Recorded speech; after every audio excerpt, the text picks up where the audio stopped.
வணக்கம். இன்றைய மாவட்ட செய்திகள். தூத்துக்குடி மாவட்டம் திருச்செந்தூர் வீரபாண்டியப்பட்டினம் புனித தோமையார் சர்ச் திருவிழா கடந்த 12ஆம் தேதி தொடங்கியது.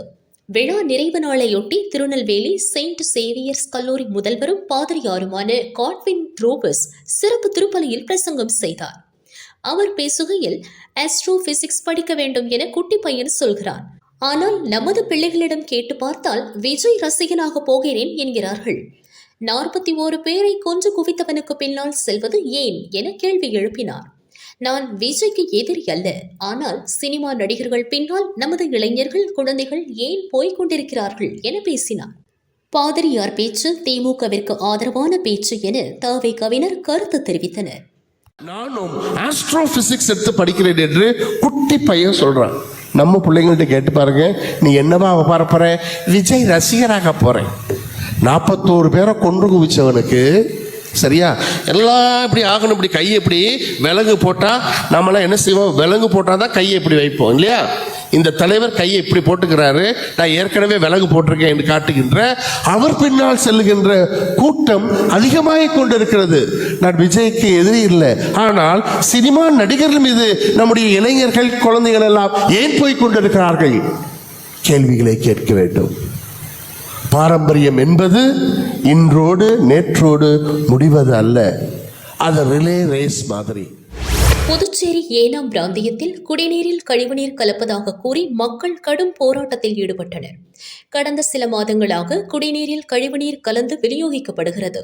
குறிப்பாக சாவித்திரி நகர் பகுதியில் வசிக்கும் மக்களுக்கு வாந்தி, வயிற்றுப்போக்கு, காய்ச்சல் உள்ளிட்ட உடல் உபாதைகள் ஏற்பட்டதாக கூறப்படுகிறது.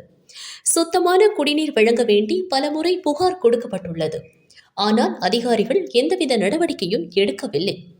குடிநீர் மாசடைந்ததே உடல் உபாதைக்கு காரணம் என மக்கள் குற்றம் சாட்டினர். இன்று 500க்கும் மேற்பட்ட பெண்கள் சாவித்திரி நகர் நுழைவாயிலில் சாலை மறியல் போராட்டத்தில் ஈடுபட்டனர். தரமற்ற குடிநீரை பாட்டில் மற்றும் குடங்களில் எடுத்துக்கொண்டு வந்து கண்டன கோஷம் எழுப்பினர்.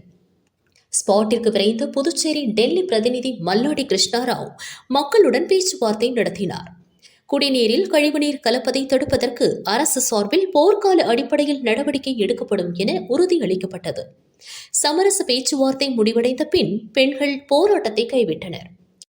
மறியல் போராட்டத்தால் 1 மணி நேரத்திற்கும் மேலாக அப்பகுதியில் கடும் போக்குவரத்து நெரிசல் ஏற்பட்டது. தூத்துக்குடி மாவட்டம் தருவைக்குளம் மீனவர்கள் ஆழ்கடல் மீன்பிடித்தலில் ஈடுபட்டுள்ளனர்.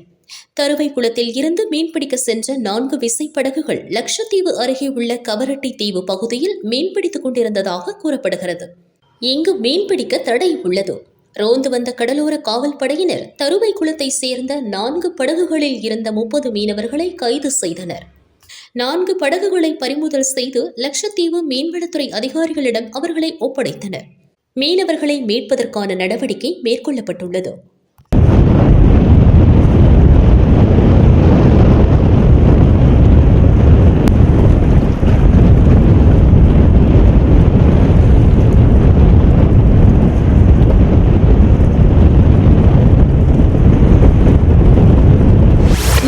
மாவட்டம் பந்தலூர் பகுதியில் பல்வேறு கட்ட கோரிக்கைகளை வலியுறுத்தி CITU சார்பில் மறியல் போராட்டம் நடைபெற்றது.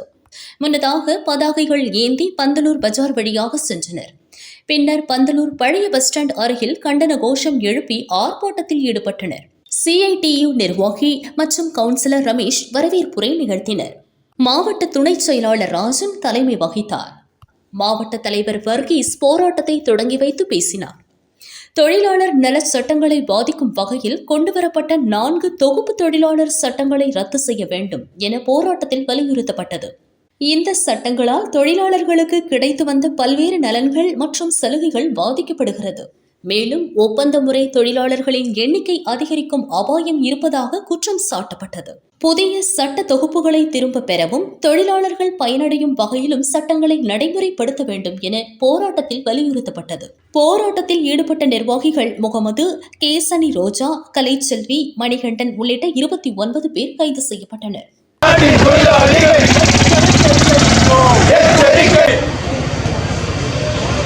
கடந்த பீகார் சட்டமன்ற தேர்தல் முடிவுக்கு வந்த பிறகு அது 29 தொகுப்புகளாக இருந்த வழிவகுத்துக் கொண்டிருக்கின்றன. கிட்டத்தட்ட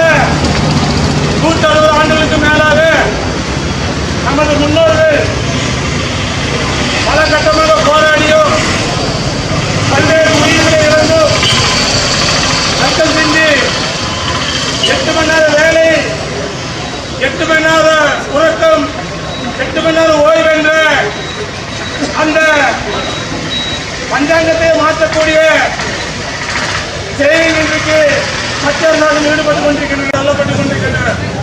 8 மணி நேரம் வேலை செய்த பின்பு அதற்கு ஓட்டம் என்பது ஒரு